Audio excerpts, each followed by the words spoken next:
Hacker adalah istilah yang tak asing dalam dunia cyber. Tak jarang, hacker adalah sosok yang ditakuti pengguna internet. Meski kata hacker diidentikan dengan penjahat dunia maya, hacker tidak selalu merupakan orang jahat. Hacker adalah orang yang memiliki kemampuan teknologi tinggi. Seorang hacker memiliki pemahaman lanjutan tentang komputer, jaringan, pemrograman, atau perangkat keras. Hacker adalah orang yang dikaitkan dengan penyalahgunaan perangkat untuk menyebabkan kerusakan, pengambilan informasi, atau mengganggu aktivitas terkait data. Di dunia cyber, hacker adalah sosok yang bisa meretas perangkat seperti komputer, ponsel, webcam, hingga router. Hacker adalah aktivitas ilegal yang bisa merugikan. Namun, pada kasus tertentu, hacker adalah sosok yang juga bisa menguntungkan. Dikutip dari website Kominfo, Menteri Komunikasi dan Informatika, Menkominfo, Tifatul Sembiring menegaskan, peretasan adalah suatu pelanggaran hukum. Di Indonesia, aturan soal peretasan telah dimuat dalam Undang-Undang UU 11 Tahun 2008 tentang Informasi dan Transaksi Elektronik ITE, Pasal 30 Ayat 1, Ayat 2, dan atau Ayat 3 UU Nomor 11 Tahun 2008 tentang Informasi dan Transaksi Elektronik ITE, berbunyi, 1. Setiap orang dengan sengaja dan tanpa hak atau melawan hukum mengakses komputer dan atau sistem elektronik milik orang lain dengan cara apapun. 2. Setiap orang dengan sengaja dan tanpa hak atau melawan hukum mengakses komputer dan atau sistem elektronik dengan cara apapun dengan tujuan untuk memperoleh informasi elektronik dan atau dokumen elektronik. Dan 3. Setiap orang dengan sengaja dan tanpa hak atau melawan hukum mengakses komputer dan atau sistem elektronik dengan cara apapun dengan melanggar, menerobos, melampaui, atau menjebol sistem pengamanan. Selain itu juga Pasal 32 Ayat 1 UU Nomor 11 Tahun 2008 tentang Informasi dan Transaksi Elektronik ITE, yang berbunyi, 1.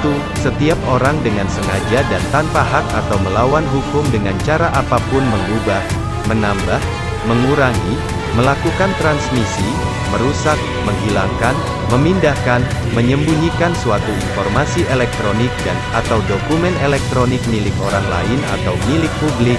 Aturan lainnya, Pasal 22B Undang-Undang 36 Tahun 1999 tentang Telekomunikasi yang berbunyi setiap orang dilarang melakukan perbuatan tanpa hak, tidak sah, atau memanipulasi akses ke jaringan telekomunikasi, dan atau akses ke jasa telekomunikasi, dan atau akses ke jaringan telekomunikasi khusus.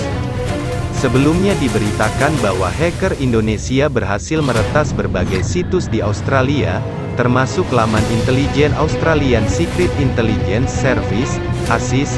Situs tersebut dikabarkan tiba-tiba berhenti beroperasi pada Senin, tanggal 11 November, lantaran terkena serangan Distributed Denial of Service, DOS. Aksi penyerangan itu dilakukan para hacker Indonesia menanggapi aksi penyadapan yang diduga dilakukan pemerintah Australia terhadap pemerintah Indonesia beberapa waktu lalu. Peretasan situs lembaga negara semakin mengkhawatirkan. Sebelumnya data KPAI diretas, Bank Jatim, dan juga ada beberapa diantaranya yang sudah dihimpun tadi oleh tim Litbang kami. Dan yang terbaru adalah Badan Siber dan Sandi Negara BSSN. Apakah ini menunjukkan lemahnya sistem pertahanan situs resmi lembaga pemerintah? Apakah ini juga artinya data-data sensitif mulai dari data kependudukan, korespondensi, hingga pertahanan mungkin juga bisa dicuri? Pada Minggu, tanggal 23 September tahun 2019 lalu telah terjadi peretasan pada situs Kemendagri. Dikutip dari laman CNN Indonesia, Direktorat Tindak Pidana Cyber Bareskrim Polri menangkap pelaku peretas situs Kementerian Dalam Negeri pada Selasa, tanggal 24 September di Klempok Pandaan, Kabupaten Pasuruan, Jawa Timur. Pria itu berinisial ABS, 21 tahun. Dia merupakan peretas sekaligus aktivis hacker yang meretas akun tanpa tujuan tertentu atau dikenal juga dengan aktivis di Pfizer. Wadir Tibit Cyber Bareskrim Mabes Polri, Asep Safrudin, mengatakan ABS kerap kali mengutarakan ketidakpuasannya dengan memanfaatkan kerentanan suatu cyber security.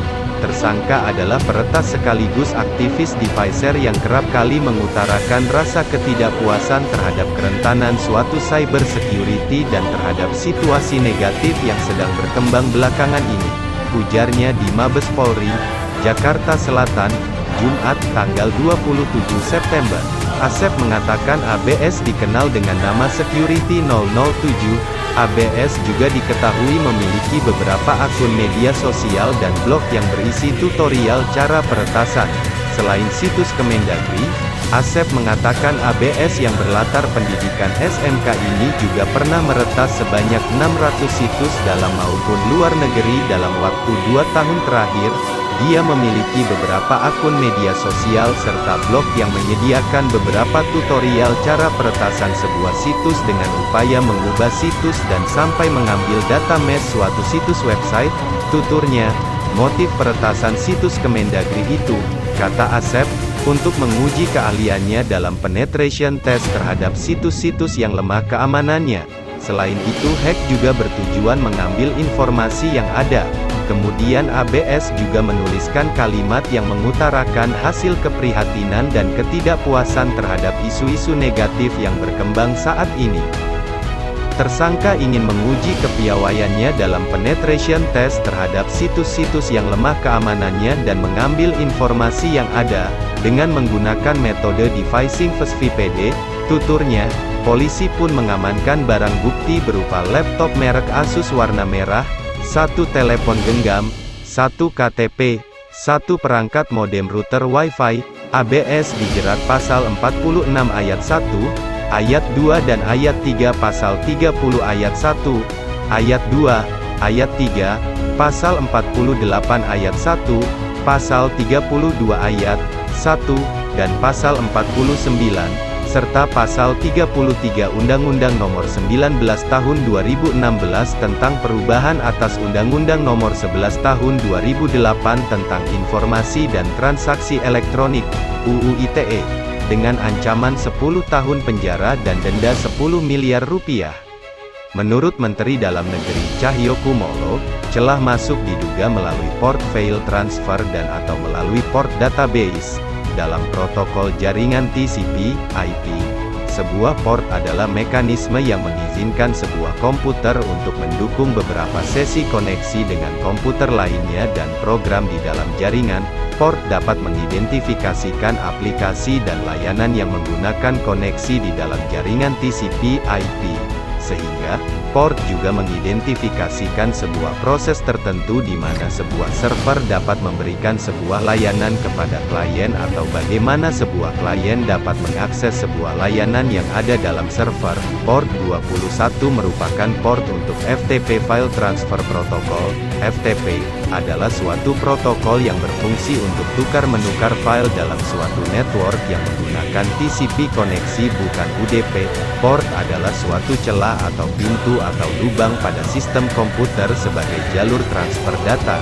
Jika terlalu banyak port yang terbuka dan tidak terlindungi oleh sistem keamanan jaringan, maka disitulah celah hacker dalam melakukan peretasan. Dalam kasus ini, dikarenakan pelaku mengambil celah melalui port database, maka klasifikasi keamanan yang ditembus merupakan klasifikasi keamanan data. Keamanan pada sisi ini menitik beratkan pada aspek software. Data pada jaringan tentu harus diamankan dari berbagai pihak yang tidak memiliki izin khusus. Dalam jaringan komputer dapat ditentukan medianya untuk berkomunikasi menggunakan media dan teknik tertentu.